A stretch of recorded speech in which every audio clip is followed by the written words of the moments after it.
Hello everyone, in this today's quick tutorial, I'm going to show you how to add borders in Google Sheet to make your data stand out.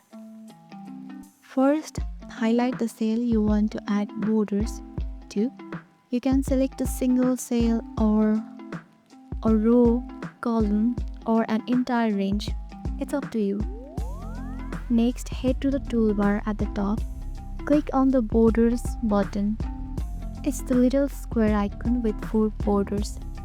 Now you can choose from a variety of options, that is, all borders, outer borders, inner borders, or even specific sides like top, left, bottom, or right. You can also customize your borders. Click the border style button next to the border icon to change the thickness and color of your border.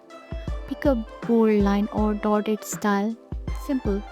So if you want to remove the border, simply select your cell again, click the border button and then choose clear borders. That's how to add and customize borders in Google Sheet.